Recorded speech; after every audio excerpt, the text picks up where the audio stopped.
What's up, buddy? Hey, Artie. Thanks for taking the time. I wanted to talk a little bit. We talked about how invincible or not invincible Kentucky was. I saw someone had a ticket that they wrote Michigan State. Michigan State was like, I think he put down enough money where he could win $1 million. Jesus. What'd you have Michigan State at to win it all? When? At the beginning of the tournament. Oh, at the beginning of the tournament, they were 35, I believe they were. 35-1, nice. Do you think Yep. do you think they have a legitimate shot? I think they all four do, right? No, they don't. Why not? Well, yes. I mean, yes. Did they have a legitimate shot? Absolutely. They're a 5-point underdog this next game, and of course, against if they play Kentucky or Wisconsin, they'll be an underdog again. They almost beat Wisconsin. You remember in an overtime game where they didn't score 1 point in overtime. The reason that I'm not that high on the team is I'm looking at the way they came into the tournament. They lost that overtime game to Wisconsin. Before that, they lost to Maryland. They did win a couple of games, Ohio State, Indiana. They lost to Purdue. So it's not like this team's on some kind of roll or something. Right. Beating Georgia in the tournament. Georgia's weak. The Virginia game, I'll give them credit for that. But Virginia sometimes goes into lulls offensively. They do. The Oklahoma game could have went either way. The Louisville team wasn't that good. Now, I'm not saying that they can't win it all. It's just that I think what they have to overcome, these three teams, is difficult. I mean, Yeah. I think all three teams here are really, really quality teams. I'd be surprised if they win both games. But, John, if I could ask Gino Bisconti, first time, long time, wouldn't you say some of these guys, when they get into the tournament, Izzo is a perfect example. He's been to the Final Four 7 times since he took over or something like that. You don't think there's just a certain level where it goes from the level of talent for the players, which obviously Kentucky has hands down, to the coaching and just the way they prepare the players for these games, for these trips, for this distraction of the national media spotlight, which I think gives Michigan State the best chance of any of the other three to beat Kentucky? I wouldn't disagree. Coaching's a big part of college basketball, and these guys, they're proven. Even Pitino, look how far he took a weak Louisville team this year. So coaching sure plays a big part, but let's look at the other side. You got Krzyzewski, who is as accomplished as Izzo is. Oh, yeah. It's not like he's going against a guy that hasn't been there before. And then if he does get through that game, yeah, he might get a guy. The coach for Wisconsin hasn't been in this position much, so it's hard to say how he reacts in long term in these type of games.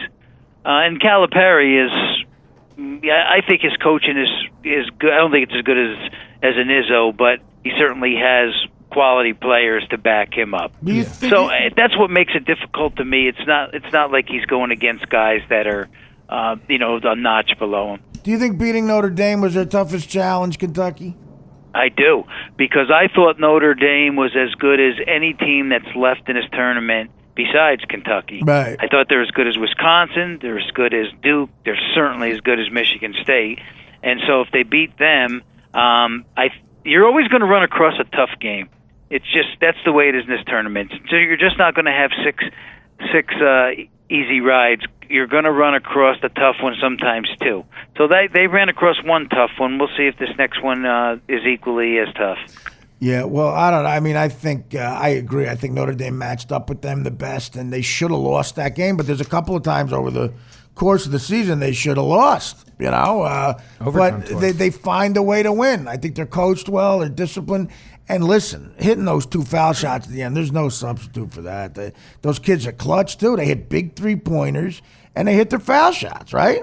Yeah, well, Notre Dame played 38 and a half minutes of great basketball. They did, you're right. And the minute and a half, they panicked a little and made a couple of mistakes, and maybe one of those mistakes went against them too. But still, you have to play the complete game to beat the Kentucky team. I see flaws in Kentucky. Sure. They're young. They make mistakes, but they certainly rise to the occasion when the game's on the line too. But that's the thing, a young team facing not just these opponents in the Final Four and the distraction, they are fighting the memory, or whatever you want to call it, the distraction of the last perfect team, which is Indiana. You can't replace, age and experience like when it comes to fighting that. Well, Hey, what about the Rebels? Yeah, no, you're right. Them too. They were undefeated. They were an amazing team. Yeah. I still think that '90 Rebels team that beat Duke by 30 points is the best college basketball team ever. I really do. But hey, listen, if you're Calipari, say you win your game Saturday, who'd you rather face Monday night? I would think he would rather face Michigan State. Yeah. I would think. He's going to say I don't care, but I think they just match up better against a Michigan State team. I think all the teams match up better against Michigan State. To be honest with you, Trice, the guard, he's playing pretty good during the tournament. This guy's been in some real hot water with the coach through the season, and maybe the best is coming out of him right now, but I still don't see him as a matchup for some of the other guys, that he would go against. I think the Harrison brothers are a tough matchup for him. I don't want to take anything away from this Michigan State team. I really don't, because the coach to me is 60% of that team. But saying that, I don't want to put that much emphasis on the team when I think the coach is one of the main reasons they're there. Say Kentucky wins it all. Where do you put this team in the ranks of the all-time best and Calipari as coaches? I don't know if I put this team in the all-time. I don't make them the all-time best. I mean, top 10. Yeah. I guess I would say top 10.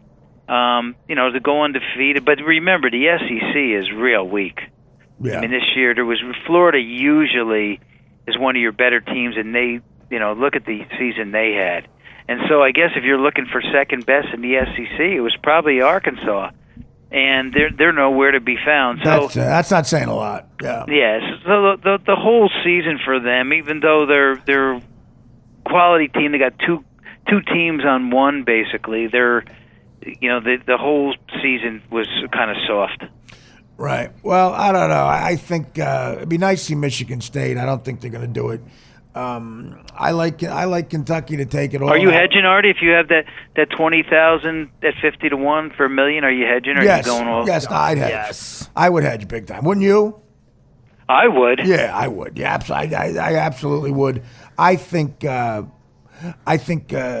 Kentucky saw their biggest challenge with Notre Dame. I think it may not be easy, but I think they win.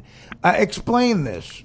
We Chino. want to talk about, dude, as a gambler, as a guy that has been watching the tournament, there were two games where, look, I've always said this, if you believe gambling is fixed, then you shouldn't gamble. Or you're gambling on which way you think the fix is going. But obviously, I'm going to bring up that Duke game.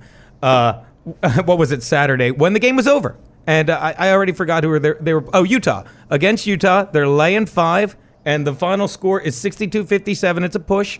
And with 0.7 of a second left, when no one cares, some guy in Utah, I forget his name, just reaches in and yanks the ball away, and the Utah players are done. They're leaving the court, and suddenly a referee walks over and says, no, it's a foul. He brings the Utah players back out of the locker room, where let's be honest, the only thing that can really happen in this game is a player could get hurt in a freak accident, but that's more likely than anything else happening that will affect the game. And they bring him out to shoot 2 shots. He misses the front end in typical Vegas excitement fashion, hits the back end, 63-57. Duke covers. What do you think of that? Wow. Yeah. Well, that game cost us, I can tell you that. But, No. but And then I want to bring up another thing. I'm really not going to fault the ref. I mean, that's what the refs do. They will pull a player out to shoot those final shots. They But want why? the game completed, and what? You're I not don't think the there was least any bit funny business going on with the ref. It just happened to fall the way it did. And when you're in a business as long as I am, you're going to see that stuff happen. Yeah. Weekly, so that's not that big of a surprise to me. It's actually, and I got to agree with you there, John. It is like it's, and I prefaced it with that, like either you believe it's fixed or it's not, and I don't. But as a gambler, that's what adds such a flavor to the game. Like you watch all these games that look like blowouts. A lot of the games, the opening weekend, were right around the line. And the best was, I can't remember who it was, but there was a game where there was no way VCU should have covered. They were down 1 against the spread. And again, the closing seconds, the guy on the winning team that's winning misses a free throw. And the kid just runs down and dunks the ball and keeps running off the court like they all had money on VCU. It's just something. I can't remember that game. Maybe you do, but he went in. He went in and made a layup. He dunked it. It almost looked like, look, let's get the hell out of here with our money. Yeah. But it's just I don't have to tell you, Artie. It adds to that. They're kids. I mean, they're just kids out there, and they want to win. And sometimes at the end of the game like that, they're down 5. It's a 2-possession game. He goes in and gets 2 points instead of shooting a 3. It's still now it's a 1-possession game. There was no time left when he made the shot. I mean, I guess you can't fault him. It's not a mistake. No. The game. I'll tell you games that'll drive you nuts as a bookmaker. There was, if you go back to Wisconsin and Michigan game for the Big Ten championship, that game went into overtime. Yeah. 69.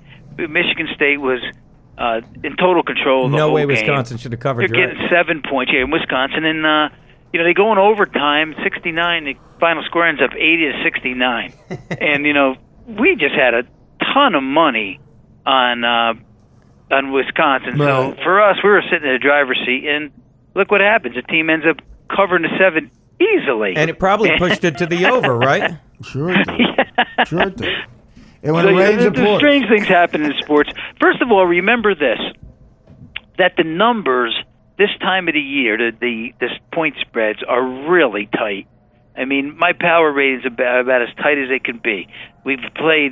All the teams have played 35 games plus. Yeah.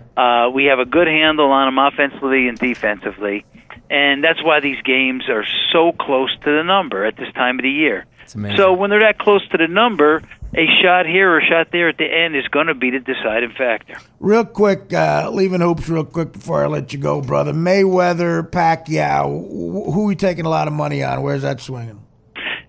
Guys, I've never written this much money on a fight this early. Normally, we put the fight up. I've had it up a couple of months. I put the fight up. There's a little flurry of bets, 5, 10 dimes here and there. And then the fight just sits around. No one wagers on it until we get closer to the fight, most likely when we're on the weekend of it. But this fight, incredible. Yeah. 6-figure bets. Wow. Both sides receiving multiple action. Wow. I've never seen a fight with this type of action this early. So I think this fight will break all records for handle in the state of Nevada. Jesus. Based on the money, who's the favorite right now? Mayweather 2-1. 2-1. Jesus. Interesting. Yep. I may get a hair on my ass and fly out to Vegas. How much for of a that big fight weekend? How much of that money is Mayweather on Mayweather? Yeah, Mayweather's betting it all. No, guys, you can't bet yourself Of when course. you're getting north of 120 million. Nice. Why are you going to bet on yourself? Isn't that enough? Payday for Mr. Mayweather. Well, listen, thanks so much, John. We'll contact you after the NCAAs and certainly before the fight again. Exciting times. Okay, guys. Love you, Talk brother. soon. Always a great Bye. guest, the great John Avello. He's fun. Boschetta, your thoughts? I like John Avello. He's a really Talking to nice the guy. microphone. John's very nice. He's very cool. I'm talking man. about what he talked about. No, he's just expert. Were you what he listening to does. anything? Yes. And Duke what- is going and to. what Gino happened? said Duke is going to tank it. I think. What's that? What did I say? No, explain what you're saying. Gino Explain said give us Duke your is thoughts going on to that. tank it, according to Gino. I didn't say Duke is going to tank it, but I Talking do like about- Michigan State in that game. Talking to the microphone. I am. According to Gino, Duke is going to Bring the tank microphone up to your mouth. I said, It's going to tank it. Lower the mic a little. Okay. All right, good. I feel like Mr. Boccigaloo. The Artie Lang Uncensored Podcast at artiequitter.com.